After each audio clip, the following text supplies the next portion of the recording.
USA जो है या अमेरिका है और यूके ये इकट्ठे चलते हैं। फ्रांस भी इनके साथ एक लिहाज से होता है। इसराइल को और वो टाइम दे रहे हैं, जंगबंदी से थोड़ा सा हट रहे हैं। चाहे हमास की आप बात करते हैं, फलस्तीन के लोगों की बात करते हैं, और उनको इतना डैमेज कर देना चाहते हैं कि अगले ऑलमोस्ट कोई एक दहाई तक की उठ ना सके। कि चुप रहना ही इसका जवाब है, क्योंकि वो अमेरिका बहुत पावरफुल है। अमेरिका आपकी मईशत को नुकसान पहुंचा सकता है, खास तौर पर पाकिस्तान जैसा मुल्क जो है। फलस्तीनियों पर जुल्म और बर्बरियत का सिलसिला जारी है और 8 रोज हो चुके हैं इस जुल्म और बर्बरियत में, और इसराइल की जानिब से गोलाबारी की जा रही है। इस गोलाबारी के नतीजे में 200 से जायद फलस्तीनी शहीद हो चुके हैं। तो बड़े इजलास हुए, एक तो हुआ OIC का इजलास, दूसरा UN की सिक्योरिटी काउंसिल का इजलास हुआ। UN की सिक्योरिटी काउंसिल के इजलास की बात की जाए तो वही नतीजा, यानी कि बेनतीजा ये इजलास खत्म हो गया। OIC की बात की जाए तो OIC का इजलास जो था वो मजम्मती करारदाद के साथ खत्म हुआ। साहब, अब हम गुज़श्ता रोज जो इजलास देखते हैं, चलें OIC से तो पहले भी आई गेस उम्मीदें कुछ वाबस्ता नहीं थी, लेकिन सिक्योरिटी काउंसिल हम जब देखते हैं कि जो ह्यूमन राइट्स की जब बात की जाती है तो बहुत सेंसिटाइज्ड हैं बहुत से ममालिक जो कि सिक्योरिटी काउंसिल का भी हिस्सा हैं।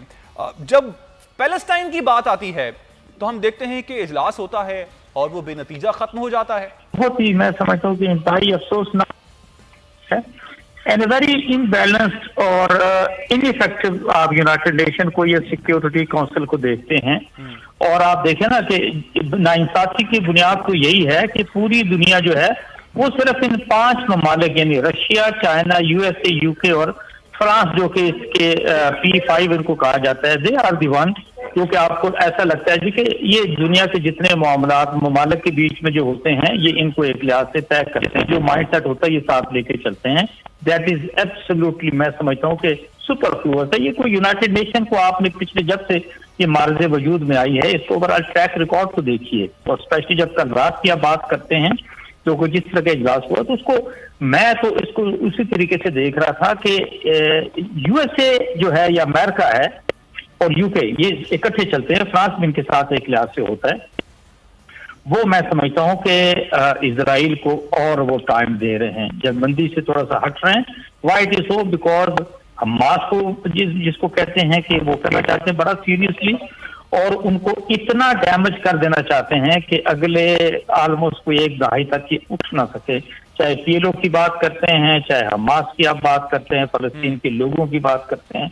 गाजा के अंदर एक तो ये सिचुएशन नजर आती है, और एक मैं आपसे अर्ज करूं, इट इज नॉट कि आप ये कहें कि उसूल के तहत ही कोई लड़ाई तो नहीं है ना। लड़ाई तब होती है कि जो असला, गोला बारूद, साजो सामान जो इजराइल के पास है दोनों तरफ किसी तरीके से बराबर हो। यहाँ तो इस तरह की कोई सिचुएशन ही नहीं है। और दूसरी मैं आपसे ये भी अर्ज करूं कि ये जो हमारे फलस्तीनी भाई बहन, बच्चे, बड़े बूढ़े जो भी हैं, इनका मुकाबला it is not only with Israel, इनका मुकाबला है बेसिकली अमेरिका के साथ। आई से सो कि अमेरिका के साथ अगर आप थोड़ा सा याद कीजिएगा 1973 के अंदर अनवर सदात ने जब अटैक किया था और सिनाई डेजर्ट से आगे, और इजिप्ट वाज डूइंग ग्रेट, लेकिन उसी बीच में हुआ ये कि 2 प्रॉन्ग उनका अटैक था, 2 साइडों से, दरमियान में कुछ पोर्शन खाली था। It was clearly identified by America to the Israel कि भाई ये दरमियान वाला पोर्शन खाली है, यहां से तुम जाओ। वो अंदर से निकले हैं बीच में से, और दोनों तरफ एक लिहाज से उनके हमलावर हो गए। एंड फाइनली वो जिस तरह की जो जीती हुई जंग थी, अगर वो जीते भी नहीं तो ऑलमोस्ट बराबरी की बुनियाद पर खत्म हुई। और अनवर सदात के ये तारीखी अल्फाज हैं कि हम इजराइल के साथ तो लड़ाई कर सकते हैं, हम अमेरिका के साथ लड़ाई नहीं कर सकते। आप देखिए ना, जिसका सिर्फ डिफेंस का जो बजट है it is more than $760 billion. और मैं ये समझता हूँ कि इस पूरी दुनिया के अंदर इस वक्त जो सिचुएशन, और स्पेशली मुस्लिम वर्ल्ड को आप देखते हैं पिछले 2 दहाइयों के अंदर, बल्कि 3 दहाइयों को अगर कर लें, आप समझते हैं कि चुप रहना ही इसका जवाब है, क्योंकि वो अमेरिका बहुत पावरफुल है। अमेरिका आपकी मईशत को नुकसान पहुंचा सकता है, खास तौर पर पाकिस्तान जैसा मुल्क जो है, जो पहले से ही तरक्की पजीर है, जो तरक्की याफ्ता ममालिक हैं, अरब ममालिक हैं, अगर वो स्टैंड नहीं ले रहे हैं, उस तरह से कुछ नहीं कर पा रहे हैं, तो हम तो फिर कुछ कर ही नहीं सकते। नहीं, मैं ये नहीं कहने, ये मकसद ये नहीं से कहने का कि मैं ये कहूँ कि नहीं हमें कोई स्टैंड लेने की जरूरत नहीं है। हम मुसलमान होते हुए भी, और उससे ज्यादा जो इंसानियत पे जुल्म वहां पर हो रहा है फलस्तीन के ऊपर, آپ نے اس کے اوپر سٹینڈ لینا ہے، اور آپ کا یہ پرنسپل سٹینڈ ہے، اصولی موقف ہے.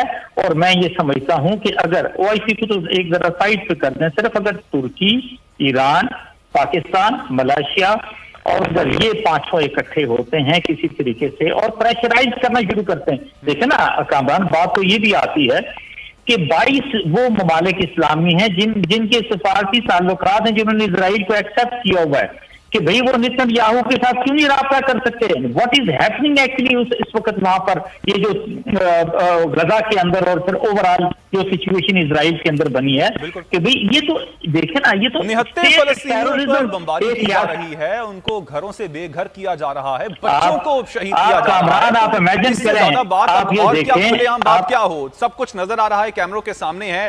ایون جو میڈیا ہاؤسز ہیں ان کو بھی نشانہ بنایا گیا. کہ موقف کے حوالے سے آپ کے کامنٹ چاہوں گا. پاکستان نے اب تک پیلسٹائن کے حوالے سے جو موقف اپنایا ہے، آپ سمجھتے ہیں کہ وہ درست ہے؟ ایک طرح سے دیکھا جائے تو بہت پریشر تھا عرب ممالک کی جانب سے کہ پیلسٹائن کے حوالے سے، اسرائیل کے حوالے سے تعلقات کی بہتری کی جائے، لیکن لچک نہیں دکھائی گئی ہے. تو اس کی تعریف تو آپ کرتے ہیں. دوسرا، آج قرارداد بھی جمع کروائی گئی ہے مسلم لیگ نون کی جانب سے پیلسٹائن کے حوالے سے. پاکستان کا موقف قائد اعظم علیہ رحمت کا موقف ہے، جو قیام پاکستان سے پہلے انہوں نے 1946 میں اسرائیل کو مغرب کا ناجائز بچہ کہہ دیا تھا. تو ہم تسلیم نہیں کر سکتے، اور اس وقت بھی جو موقف ہے وہ وہی تسلسل کے ساتھ وہی موقف ہے. اور میں سمجھتا ہوں کہ اگر پاکستانی کوئی حکومت بھی فلسطین پر اور اسرائیل کے حوالے سے موقف تبدیل کرتی ہے تو وہ گویا صرف فلسطینیوں سے نہیں، امت مسلمہ اور خود قائد اعظم علیہ رحمت سے بھی گویا غداری کرتی ہے، اور اس کا تصور مشکل ہے. دوسری بات یہ ہے کہ جیسا کہ آپ بہت اچھا، مفتی زبیر صاحب نے بھی، کرنل صاحب نے بھی باتیں کی ہیں، آپ نے بھی بہت اچھی بات کی. اتنے بڑے سمندر میں جو عرب ممالک ہیں مسلمان، ان میں ایک چھوٹا سا جزیرہ ہے اسرائیل. لیکن اس وقت جو قیادتیں ہیں وہاں کی وہ کمزور قیادتیں ہیں. واقعی یہ اقتصادی معاملات کی طرف توجہ دے رہی ہیں. دوسرا، جو مفتی صاحب نے ذکر کیا کہ رسول اللہ صلی اللہ علیہ وسلم نے فرمایا تھا کہ مسلمان ہوں گے تو بہت بڑی تعداد میں، حب دنیا، اور دوسرا مرض وہن. سب سے پہلی بنیادی ذمہ داری عرب ممالک کی ہے، لیکن اگر ہم اس اخلاق قانونی پہلو کے اعتبار سے عرب ممالک کے کردار کو دیکھتے ہیں تو انتہائی دکھ کے ساتھ کہنا پڑتا ہے، انتہائی افسوس کے ساتھ کہنا پڑتا ہے کہ آج کے عرب ممالک خود اپنی بانیان مملکتوں کے ہی اقوال کے مطابق نہیں رہے.